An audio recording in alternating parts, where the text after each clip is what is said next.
साथियों अस्सलाम वालेकुम। मैं आप सभी का इस यूट्यूब चैनल में खैर मकदम करती हूँ। तो साथियों उम्मीद है कि आप लोग अच्छे से होंगे। तो साथियों आज हम लोग उर्दू कवायद को पढ़ेंगे। किसको पढ़ेंगे?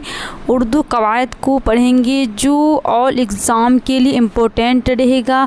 चाहे आप किसी भी एग्ज़ाम की तैयारी कर रहे हैं या आप क्लास 6, 7, 8, 9, 10 किसी में भी है, ये सभी उर्दू कवायद के क्वेश्चन हर बार एग्ज़ाम में आते हैं। तो चलिए सेशन को स्टार्ट करते हैं। क्या है देखिए, सबसे पहले है उर्दू कवायद, ऊपर का हेडलाइन। तो साथियों सबसे पहले हम लोग जान लेते हैं कि कवायद किसे कहते हैं। सबसे पहले हम लोग आज जानते हैं कि कवायद किसे कहते हैं। तो सवाल में क्या है, कवायद किसे कहते हैं? What is grammar? ग्रामर अंग्रेज़ी में क्या कहते हैं कवायद को? साथियों अंग्रेज़ी में ग्रामर कहते हैं कवायद को। तो आंसर में क्या लिखना है देखिए, आंसर में कैसे लिखना है कवायद के बारे में। तो देखिए आंसर में लिखना है, ज़बान को सही सही लिखने और बोलने के लिए। ज़बान का हिंदी क्या होता है? भाषा, अंग्रेज़ी लैंग्वेज। यानी लैंग्वेज को सही सही लिखने और बोलने के लिए कुछ असूल और ज़ाब्ते होते हैं। ज़बान को सही सही बोलने और लिखने के लिए क्या होते हैं? कुछ असूल और ज़ाब्ते होते हैं।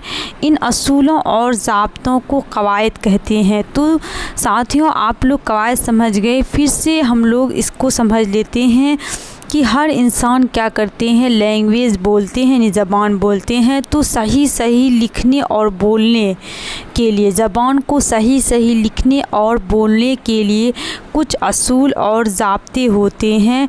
ठीक है, इन असूलों और ज़ाब्तों को क्या कहते हैं? कवायद यानी ग्रामर कहते हैं। तो आई थिंक आप लोग कवायद समझ गए होंगे। अब हम लोग समझते हैं हुर्फ़ को। किसको समझते हैं? अब हम लोग समझते हैं हुर्फ़। आप लोग सभी सुने होंगे हुर्फ़ का अंग्रेज़ी लेटर और या अल्फ़ाबेट भी बोल सकते हैं। हुर्फ़ को क्या बोल सकते हैं अंग्रेज़ी में? लेटर या अल्फ़ाबेट। तो देखिए हुर्फ़ जो होती है, इसका परिभाषा यानी इसे कैसे हम इसका ये करेंगे, खुलासा करेंगे। तो हुर्फ़ का खुलासा करेंगे, किसी ज़बान की सबसे छोटी इकाई हुर्फ़ है। यानी किसी भी ज़बान की सबसे छोटी इकाई क्या है? हुर्फ़। एग्ज़ाम में आता है आप लोगों का कि किसी ज़बान की सबसे छोटी इकाई क्या है। तो हुर्फ़ आप लोग टिक कीजिएगा, कि कीजिएगा हुर्फ़ टिक कीजिएगा आप लोग। हुर्फ़ की दो तरह की परिभाषा आप लोग यानी दो तरह से खुलासा कर सकते हैं हुर्फ़ को। आवाज़ों की तहरीरी अलामत को हुर्फ़ कहा जाता है। तो हुर्फ़ को मतलब दो तरह से खुलासा किया गया है हुर्फ़ का। आप लोग ऐसे भी एग्ज़ाम में लिख सकते हैं हुर्फ़ के बारे में, आवाज़ों की तहरीरी अलामत को हुर्फ़ कहा जाता है। या लिख सकते हैं किसी ज़बान की सबसे छोटी इकाई हुर्फ़ कहलाता है। उसके बाद हम लोग देखते हैं हुर्फ़ के बारे में और बताया गया है कि हुर्फ़ दरअसल आवाज़ की अलामत है। हुर्फ़ क्या है? आवाज़ की अलामत है। अलामत मतलब होता है निशानी। जब हम लोग कोई बातचीत करते हैं तो वो क्या है? हुर्फ़ है। यानी हुर्फ़ क्या है? आवाज़ की अलामत है। अब हम लोग समझते हैं हुरूफ़ तहज़ी। ये भी आप लोगों के एग्ज़ाम में बहुत बार पूछे गए हैं, चाहे 10th का बोर्ड एग्ज़ाम हो या 12th का बोर्ड एग्ज़ाम। ठीक है, ये क्वेश्चन बहुत बार पूछे गए हैं। तो हुरूफ़ तहज़ी किसे कहते हैं? हुरूफ़ तहज़ी को अंग्रेज़ी में अल्फ़ाबेट से कहते हैं। यानी बहुत सारे हुरूफ़ को मिला दिया जाए तो क्या कहते हैं? हुरूफ़ तहज़ी कहते हैं। तो हुरूफ़ तहज़ी को कैसे हम लोग हुरूफ़ तहज़ी की खुलासा कैसे करेंगे? तो देखिए जवाब में लिखना है हुरूफ़ तहज़ी के बारे में, हुरूफ़ों के मजमूए को हुरूफ़ तहज़ी कहते हैं। यानी बहुत सारे हुरूफ़ों को मिला दिया जाए तो क्या हो जाता है? हुरूफ़ तहज़ी हो जाता है।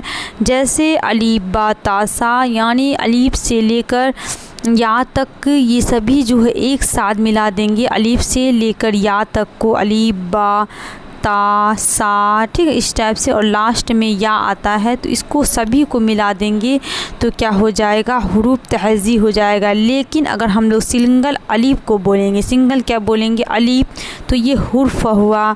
और सिंगल हम लोग बे को बोलेंगे तो ये अकेला है, इसलिए ये सिर्फ़ हुर्फ़ हुआ। ठीक है, اور بہت سارے حروفوں کے مجموعے کو، بہت سارے حروفوں کو ملا دیں گے تو کیا ہو جائے گا؟ حروف تہجی ہو جائے گا۔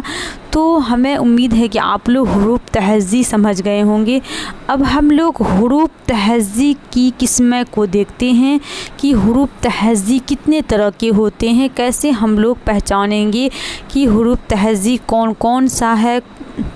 تو حروف تہجی کی دو طرح ہوتی ہے، حروف تہجی دو طرح کے ہوتے ہیں، یعنی ساتھیوں حروف تہجی کی دو قسمیں ہوتی ہے۔ کتنی قسمیں ہوتی ہے؟ دو قسمیں ہوتی ہے۔ فرسٹ قسم ہے مفرد حروف تہجی۔ فرسٹ قسم کیا ہے؟ مفرد حروف تہجی، اور دوسرا ہے مرکب حروف تہجی۔ تو آپ لوگوں کی ایگزام میں کیسے آئے گا کہ مفرد حروف تہجی کی سنکھیا کتنی ہے؟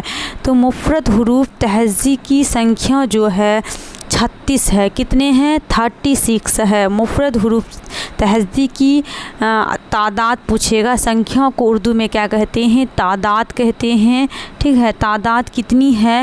تو مفرد حروف تہجی کی تعداد کتنی ہے؟ تو 36 یعنی 36 ہے۔ اس کے بعد آپ لوگوں کو ایگزام میں رہا دوسرا حروف تہجی کون سا ہے؟ مرکب حروف تہجی۔ تو مرکب حروف تہجی کی کتنے ہوتے ہیں؟ تو 15 ہوتے ہیں، یعنی 15 ہوتے ہیں۔ پھر آپ لوگوں کے ایگزام میں آئے گا کہ حروف تہجی کی کل تعداد کتنی ہے۔ حروف تہجی جو ہے دو طرح کے ہوتے ہیں، آپ لوگوں کو پتہ چل گیا، مفرد حروف تہجی اور مرکب حروف تہجی۔ اب یہ دونوں کو ملا کر کیا ہوگا؟ آپ لوگوں کو ایگزام میں پوچھے گا کہ حروف تہجی کی کل تعداد، یعنی یہ دونوں کو ملا کر پوچھے گا کہ حروف تہجی کی کل تعداد کتنی ہے۔ تو حروف تہجی اگر یہ دونوں کو ہم لوگ ایڈ کرتے ہیں یعنی جوڑتے ہیں تو کتنے ہوتے ہیں؟ 51 ہوتے ہیں، یعنی 51 ہوتے ہیں۔ یہ بھی آپ لوگوں کو ایگزام میں پوچھا گیا ہے کہ حروف تہجی کی کل تعداد کتنی ہے، تو آپ لوگ کیا ٹک کیجیے گا؟ 51 یعنی 51 ہے۔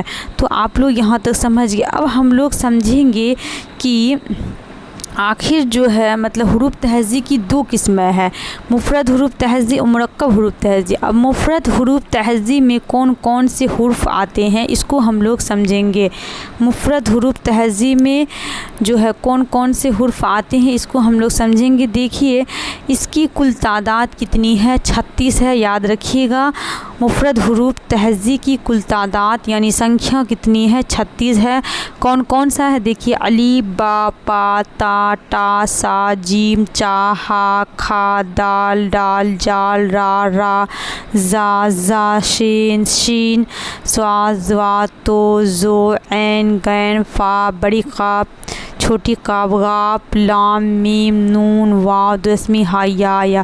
جب آپ لوگ اس سے مطلب گنیے گئے یعنی کاؤنٹنگ کیجیے گا تو کل کتنے نکلیں گے؟ اس کی تعداد تو 36 ہوگا۔ تو آپ لوگ سمجھ گئے ہوں گے کہ مفرد حروف تہجی کسے کہتے ہیں اور اس کی کل تعداد کتنی ہے۔ تو اب ہم لوگ پھر سمجھیں گے حروف تہجی کی دو قسمیں میں کیا آیا تھا۔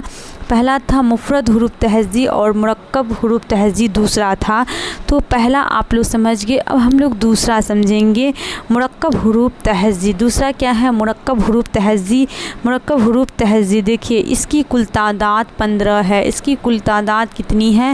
15 ہے۔ اور اس میں کون کون سے آتے ہیں؟ دیکھیے پہلا آتا ہے بے میں ہے لگا بھے، پے میں ہے لگا پھے، تے میں ہے لگا تھے، ٹے میں ہے لگا ٹھے، جیم میں ہے لگا جھے، چے میں ہے لگا چھے، دال میں ہے لگا دھے، دھو بھی بول سکتے ہیں، ٹھیک ہے۔ دال میں ہے لگا ڈھو، رے میں ہے لگا را، رے میں ہے لگا را، کاپ میں ہے لگا ک، گاب میں ہے لگا گھ، لام میں ہے لگا ل۔ اس کے بعد دیکھیے